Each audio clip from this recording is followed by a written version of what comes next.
Got open man. DJ Moore. End zone. Touchdown. Touchdown Bears. I am Jeff Joniak. Blitz is on. Down he goes. Oscar. What was it like playing for Coach Ditka? I don't want to answer any questions like that. Pressure coming. He's in big trouble. Down he goes. Montez Sweat.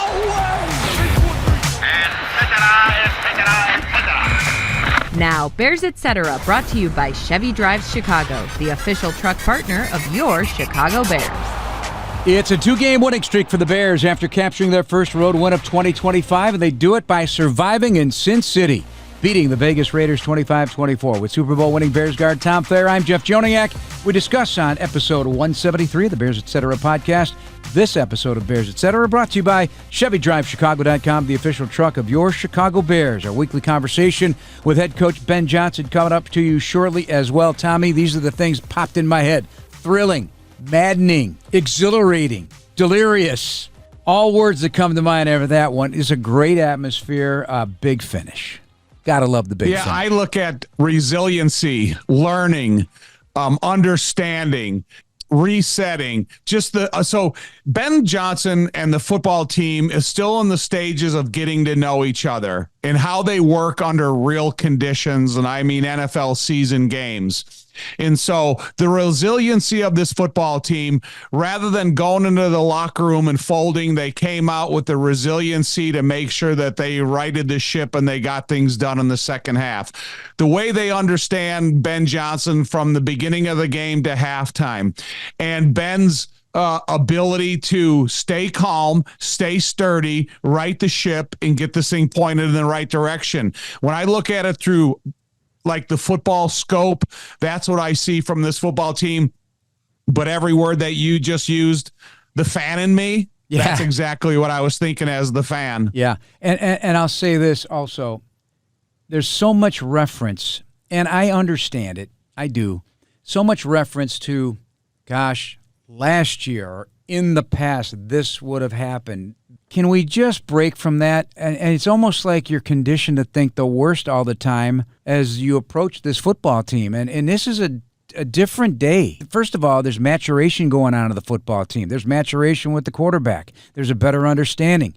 He comes in hardwired for big moments. He's had that his whole career. You talk about a guy like Tyreek Stevenson. He's maturing. These last couple games, he's playing some terrific football. We can go right down the list. Yeah, I'm not even considering the past of the Bears and anything that I'm thinking about moving forward. You know, since the very beginning of time with Ben Johnson, every single podium visit I liked better than the last one. In every single thing he says, I believe in. He's not selling false hope. He's talking about accomplishment, growth, and abilities. And that's what I like to hear, because those are the things you need to talk about when you're talking about professional sports. Now, the thing I will dip into, though, is for those who've been here, the successes. So a first September road win in 8 games. I mean, that breaks a streak that goes way back to COVID in 2020 in Atlanta. Anyway, when you choose a Blue Moon, everything becomes brighter, just like the scoreboard after a Bears touchdown. Blue Moon, made brighter, and a proud partner of the Chicago Bears. Celebrate responsibly, Chicago. So what are the things that you dove into as you broke down the tape? And I'd like to start, if I may, on the offensive line, and just because you played it at the highest level for a long time. You saw some great Hall of Fame players.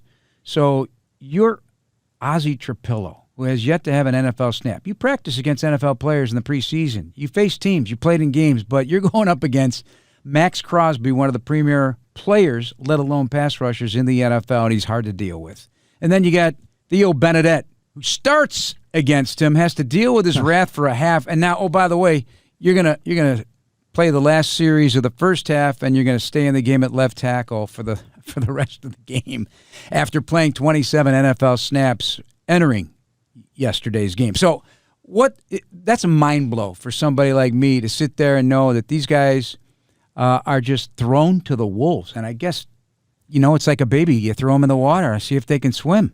It's amazing. They're both built for this. Ozzie Trapillo is built to go out there and play offensive tackle. To me, I like him as a right tackle in the NFL. He's big, sturdy. He's got good balance. He's got good base. He's got the ability to deliver a punch on pass protection that creates that instant of stalemate so he can recover, regroup, and recontrol the blocker.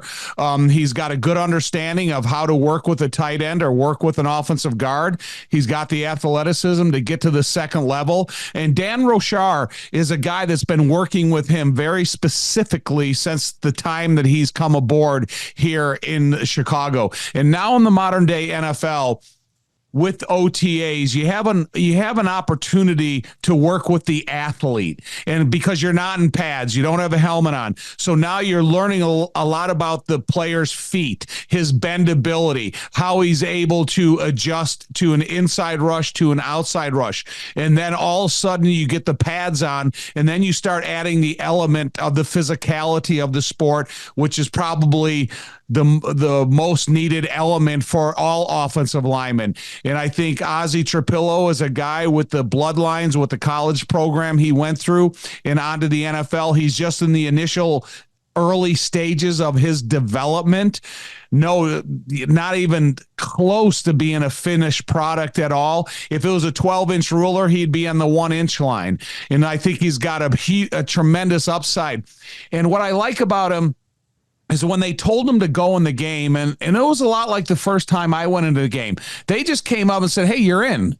And so you don't have a lot of time to adjust, to think about it, to walk nervously on the sideline. You just go out there, and all of a sudden you look at 89 across from you, or 98, and it happens to be, Crosby. You know what the difference is, though? You had 3 years of USFL experience from very good players, and you experienced playoff football and championship football. Yeah. But just the instant in time when you're told that you're going to go in. Yeah. I went in Minnesota. Right. Ozzie Trapillo went in Las Vegas. So just, he's built for this moment, and I think his arrow is going to be pointed up. And I think of Theo Benedette, because here's a guy that played a variety of positions since he's been here. Theo Benedette could probably play guard as a career position if they ever needed him there, but he went over to the left side, and he held down the left side with a solid performance in that second half. And I think his confidence grew from there. So I was excited to see the way these guys went out and played. And I will say, after the game was over, I was really excited to see the first guy that came up and congratulated both of those guys was Braxton Jones. And I think that really told you a lot about the culture that they're building from this football team, because they go out and they cheer for each other.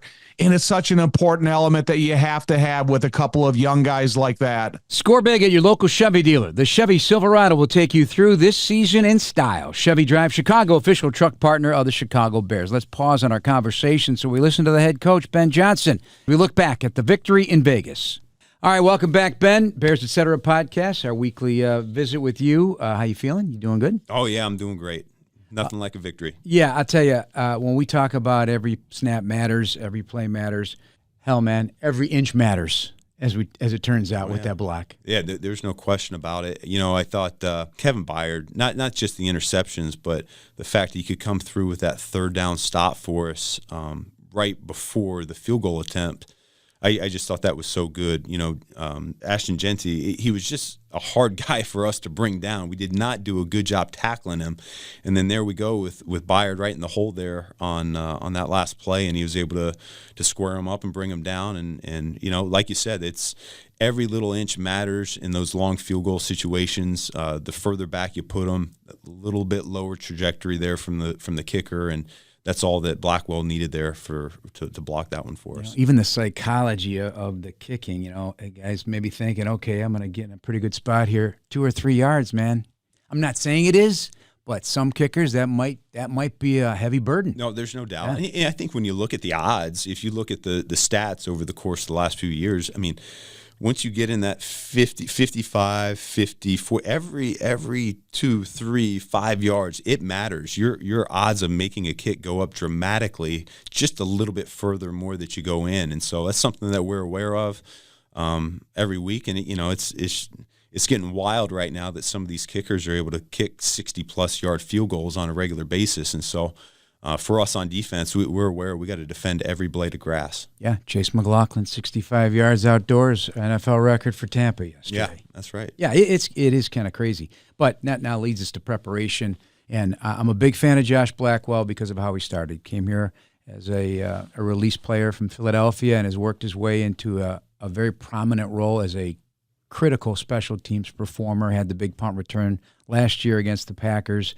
And just to see the youthful exuberance after the game. He's got the game ball tucked. And I'm doing an interview for Marquee Network after the game on the field. And he goes, is it okay if I hold this? I said, absolutely, show it off. And then here comes Cairo with a game ball. And he's actually admiring this thing because it had a Bears logo. And I got a lot of these. And he's looking at it like, we just handed you something it is something special. You can't take it for granted ever. No, you sure can't. And those guys earned it, man. They earned it. And so it's so cool to be able to recognize them in front of their peers and see the excitement, not just from them, but to see their teammates light up in joy for them. I mean, there's nothing like that feeling in the locker room after a game. It doesn't matter if you win in like we did against Dallas by double digits or last week by 1 point, right at the end of the game. And so I'm really proud of all those guys, how they went out and they competed, and it took all 60 minutes there yesterday. You know, I took umbrage with the suggestion, the Bears got lucky. And I'm thinking to myself, now that's not luck, that's fighting it out in a 16-round fight with an opponent on the road, and you keep yourself alive. It's a football play that you researched over the course of the week. You had multiple people on it about the potential to block a kick. That's not luck. That's preparation. That is where preparation meets opportunity. I really feel strongly about that. How about you? Yeah. I don't think there's any doubt in my mind. I shouldn't say that's what the majority of games in the National Football League come down to. It's a one-score game. It's always going to come down to the last possession, and that's what happened here. And I'm very, very glad that we ended it there with the blocked field goal. But the truth is, had they made it, we would have had time for a rebuttal drive of our own. And you know what? We're primed and ready for that on offense as well. So that's why you play the game for all 60 minutes. And I really thought that all three phases came through for us when we needed them to. I'll tell you another guy that was giddy, and I know I got to get on beyond special teams, but it was a big fact, was Daniel Hardy. And so he's on that kickoff block too, and he said he heard the second pop of the block before he ever saw it, and he knew. And he was just, again, this big – I just appreciate that. I feel like a bunch of kids just playing in the backyard and always dreaming about this. Yeah, I mean, it's what it comes down to is finding a way to win. And, Hardy was all over the field there on special teams. We recognized him there in front of the team here earlier today. I couldn't be more proud of how all those guys, they stayed so resilient. So many times in that game we could have gone sideways with, being ran on when our defense was out there or our offensive struggles. I mean, there was so much that really we have to clean up and we need to clean up. And yet those guys, they didn't waver. They didn't lose belief. And I think that's really a credit for them, and the mindset that they're starting to develop here is if we just keep this thing close, at a minimum, if we just keep it close in the fourth quarter, we can find a way to win these ball games, and that belief is really going to take us a long way here this year. And you talked about it in your weekly news conference. To wrap things up with the media, but you mentioned the pressure of fourth quarter, the pressures that Caleb experienced. 8 of 10 for 109 yards and a touchdown against the Raiders blitz, at least through one stat service that I look at. That's responding big time to pressure. Yeah, he thrives in those moments. I talked to him right before that drive, and you can just see it in his eyes that he's prepared and he's really excited for the opportunity to go out there and try to win the game for us. And so I can't say enough about him. The offensive line came through and blocked well for him there at the end, and then our pass catchers made the plays that came their way. And so I think this is just really a great step for us to build upon. All right, we could talk about the run defense, but we got to talk about the player, though, too. And granted, he's a rookie, and he had some struggles. But Ashton Genty could be a special player. Yeah, my goodness. It's like Vaseline all over his body. We look at Saquon. We look at Derrick Henry. These guys are not easy to bring down. I'm not making apologies for the defense at all, but some guys are going to get theirs, correct? Yeah, well, to your point, he earned everything that he got yesterday. We have got to tighten some things up.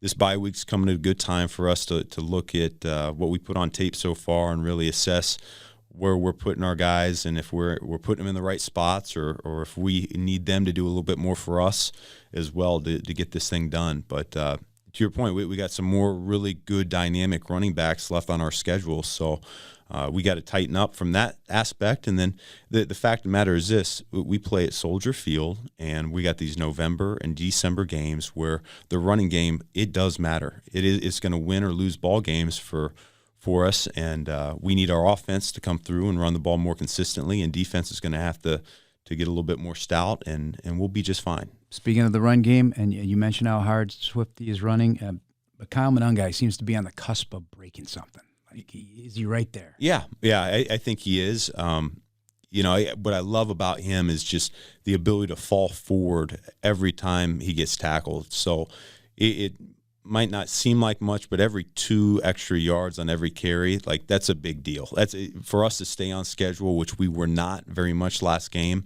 Just knowing that he's going to fall forward and get us a minimum of 3 dirty yards, that's huge for us and where we're at as an offense right now. I think Swifty gets a little bit of a bad rap because I know the numbers aren't very juicy right now when you look at his stats, but I think he is running hard, and we got to do a little bit better job as a whole unit, making sure that we're putting him in some good spots to be the player that he's capable of being. So it takes a village. It always does. Roschon Johnson's another guy that now that he's back and healthy again, we got to get him going a little bit for us in the run game as well. In light of the injuries to the defense, are you impressed how Kevin Byard is kind of playing at a high level? Oh, my gosh. Yeah, it's for him being in this defense for the first time, you wouldn't know it. He's really taken to it. I think DA put him in some really good spots over the last few weeks, and he's capitalized on that.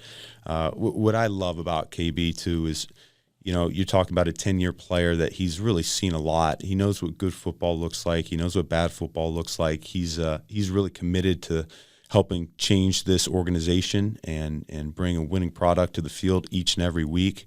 And I think he's a great example for our young guys in the building. It's easy for us as a coaching staff to coach these guys, and really it's not us telling them, it's us just pointing at Kevin and say, just do what Kevin does. Just do what KB does, because if you do that, then it'll go a long way for success down the road for yourself. And so can't say enough good things about KB. I know you're working, but get away from football just a little bit with your family, right, this week? Yeah. I need to go see the kids.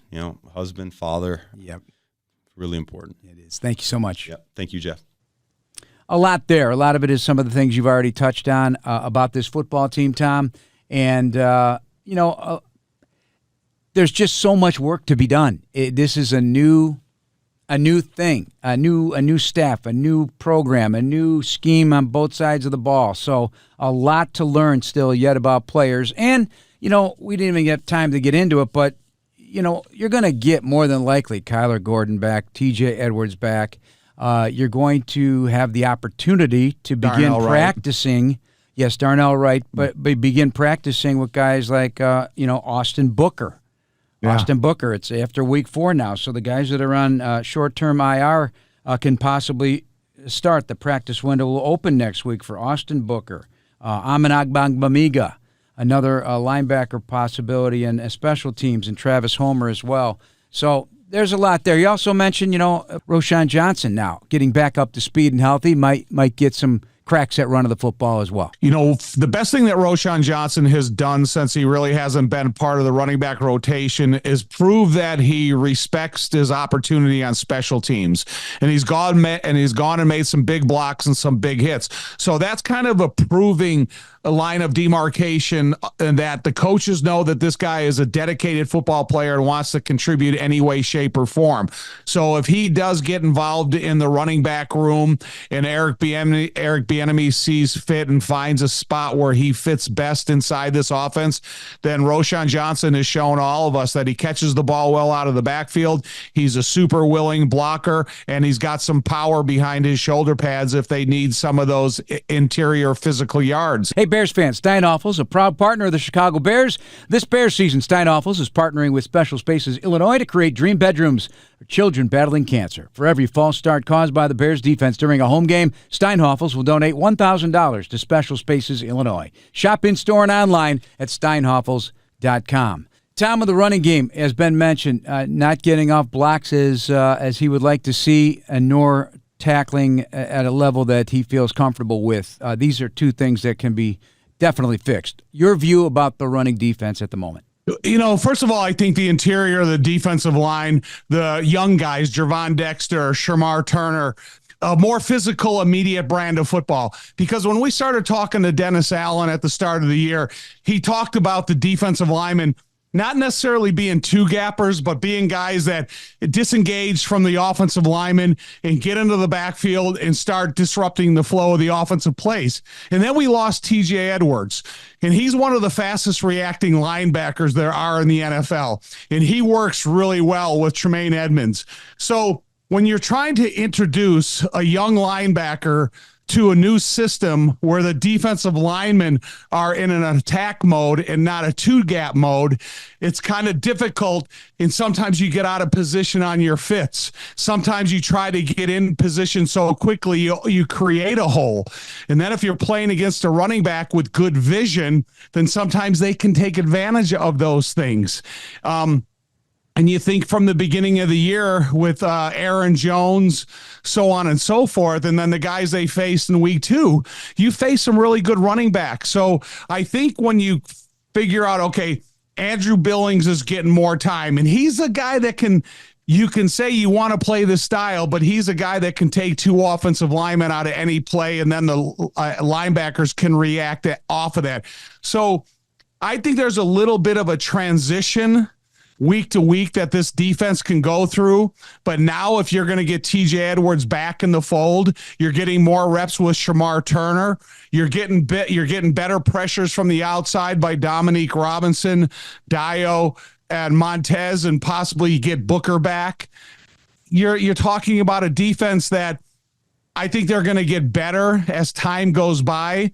And especially if they stay healthy in the front 7, they're going to start working with each other and more of a formulated plan. How do you tell a cashier you're a Bears fan without telling them you're a Bears fan? Well, with the Chicago Bears PNC Bank Visa debit card, which gets you exclusive discounts on Bears merchandise. Find out more at pnc.com/BearsCard. I got to ask you about special teams because you were on special teams your whole career. Did you study the tape on special teams like you did on defense? Yes. Well, because I was on kickoff return and I was in an up back position. So myself and Mark Bortz, we are kind of the personal protector of whoever the returner was. Could it be a Dennis McKinnon? Could it be a Willie Gall? Could it be a Dennis Gentry? And all those guys had a different style of returning. So you had to study the type of athletes you were playing against. But I also worked in combination with Jim Morrissey, and our assignment was always a 2-man game. And we would really kind of study the type of guy that we were playing against. If he was susceptible to kind of paying attention to the wrong thing, you could really get these guys in a blockable position where I could actually drop back, make eye contact with you. You think I'm going to block you, and the whole time I'm doing is setting you up for Morrissey to come and kind of blindside you. And we had a blast doing that, but it is something that you have to pay attention to it. But because of that personnel rotates so frequently, sometimes you got to really update yourself on who's playing where and when. Did you ever play on field goal block? No, not field goal block, protection. only extra point and field goal protection. So are you impressed with what you're hearing? Because Scott Daly, the long snapper, Downers Grove native, Chicago Bear fan growing up, he studies every single kick and punt in the NFL every week. He studies for any little thing that he can learn, and that paid off in this case because the long snapper for the Raiders had a slight little twist of the ball right before, and that signified, boom, coming off the edge for Josh Blackwell to get a jump. And on top of it, nobody blocked Josh Blackwell. They didn't pick him up. So, and it could have happened twice, and then you correctly called what should have been holding. The guy tackled him on one of the other ones. So, and I'm wondering, though, that no flag and no block on the first one saved the day for them not to consider that he would get it on the third try. I think it turned out better. For that wing we call it on extra point and field goal block, that guy's got two assignments. His first assignment is he has to control the inside gap. At a first responsibility is you got to control that inside gap, and that takes a big push, and then you got to have the strength to work outside and get some type of hand on that outside guy.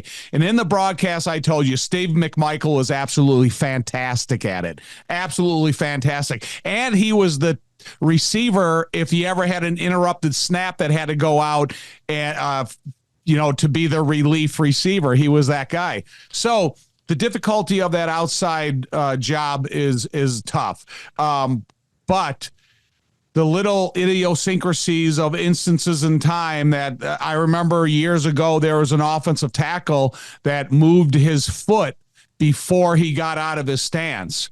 And the defensive linemen, they were moving on his foot, not the snap of the ball. And that's a similarity to this snapper because all these snappers got a little bit of a hitch to them. And I was actually talking about this with our good friend Jay Hilgenberg, who was a career extra point and field goal snapper. And Jay used to have the ball and snap it from where the ball was lined up. So there was no false movement in it. He used to talk about guys that have a tendency of hold the football, pick it up, and then snap it. And it's a kind of a different rhythm they have. So Jay always used to tell the guys, get in your stance and put your hand right in front of the football. Now that guy can't pick up the football, push it forward, and then snap it. And he used to really mess with their rhythm.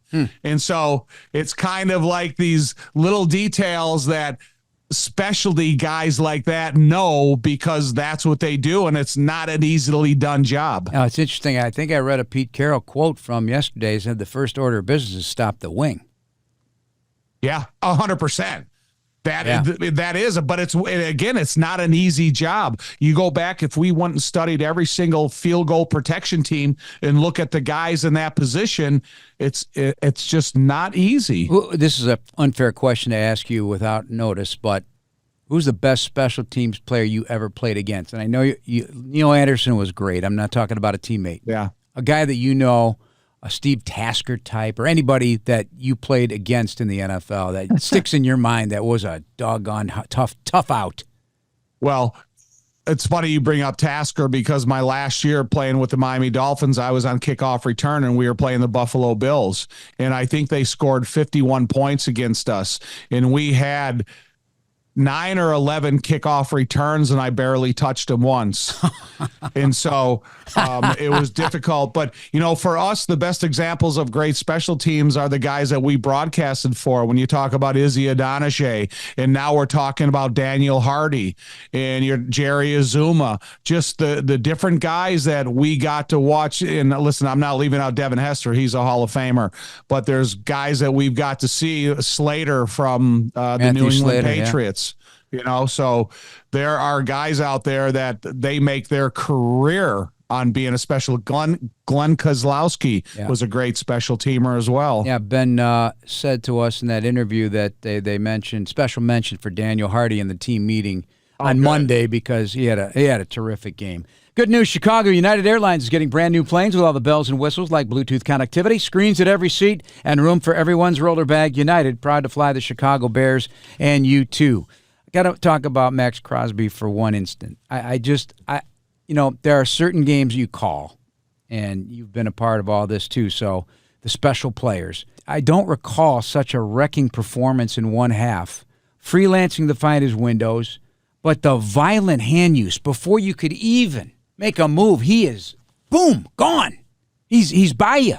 How special of a half was that? It was special. His performance, his production was special.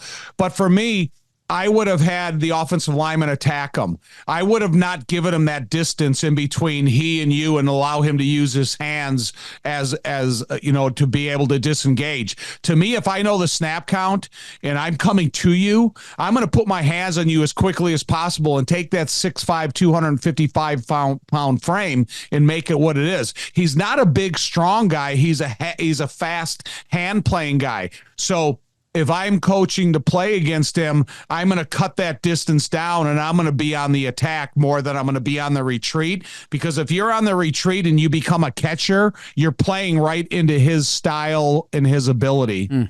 But that was the first half. Yeah. They adjusted. You have to admire what they did in the second half and how they took care of business. Yeah, just two tackles. Around the league, as you look down the schedule, which you can't do as a player or a coach, it's 1 week at a time, but we were afforded this opportunity. The injuries that are wiping out some really significant people with games on the schedule coming up. I look at Baltimore. Nnamdi Amarabuke, he's a monster in there, and it's different. We saw what happened the other night. He's out for the year with a neck injury. Roquan Smith has a calf injury. He's going to be out multiple weeks. Lamar Jackson, who knows how long he's going to be out. You've got Joe Burrow, of course, in Cincinnati. These are games within the next month or so that the Bears are going to be facing. Giants come here. Malik Neighbors is a threat. He's gone for the year with an ACL. We look at the schedule and go, oh my God, here we got to play X, Y, and Z. That's why it's an exercise in futility. You look at the LA Chargers, for example. They signed an offensive tackle for $100 million. He got hurt the next week, tore his patella tendon. They carted Joe Alt off the field last week. There's two starting offensive tackles. And then everybody it's a foregone conclusion that the Chargers are going to go in and beat the Giants, especially Jackson Dart, because they don't lose to first-time starting quarterbacks. And you look what he did. He did exactly what he had to do to win the game, and that's what they did, even though they did lose Malik Neighbors. So, it's a difficult league to predict. And listen, there's no bigger story than the 40-40 tie. Yeah. Because if you would have asked anybody that as a football fan, and what do you think about that game? Oh, the Packers are going to go in there and they're going to roughshod these guys. It wasn't the case. And then you look at Pickens having 134 yards receiving. 1 month into the season, the division has 6 total losses, so it's what it is as advertised, and the NFC West only has 5 combined losses. Those teams have only lost 5 games. Go around the leagues, one division has 11 losses. So the NFC's tough, man. It is tough. But I tell you, the one team that when I look at there and that makes me nervous is Cleveland. And it's not necessarily because of the quarterback position. It's because of their defense. Yeah, I mean, they're shutting everything down. Bears, though, one of 7 2-2 teams, Tom. Hitting the bye week. Obviously, no one wants the bye week this early. But maybe this helps this team right now. It might. And the injury concerns, I think it does, because when you talk about the value, especially on defense, that you can get back, and then the growth of the offense, the different ways that decisions you have to make at the offensive tackle position. This may be the perfect time to get all those things shored up, get Austin Booker back in the mix, and then go on a 13-game stretch, Yeah. Kick off your game day with Blue Moon. Every sip of Blue Moon's Belgian-style wheat ale crafted with Valencia orange peel and coriander is a winning drive for your taste buds. Celebrate responsibly, Chicago. That's going to wrap up our podcast. Got a treat for you coming up in our second podcast later this week. That'll drop on Thursday. Tom's old teammate and Super Bowl Bear, the one and only Butthead, Kevin Butler. Boy, perfect timing, Tom, talking about what's going on in the world of kicking and special teams. That'll be a fun conversation. That's amazing. He's a peculiar dude, man. He's a kicker. He's a kicker, so it'll be fun to talk to him. And he does the Georgia game, so Georgia-Alabama played this weekend. It was an enormous game, and just see what he thinks about the whole clues, hints that he's ever seen as a kicker, or tries to teach his kickers not to do that. All right, that's going to wrap us up. Thanks for listening, everybody. Please subscribe now on the Bears official app, Apple, Spotify, YouTube, or wherever you get your podcasts. Bear down, everybody.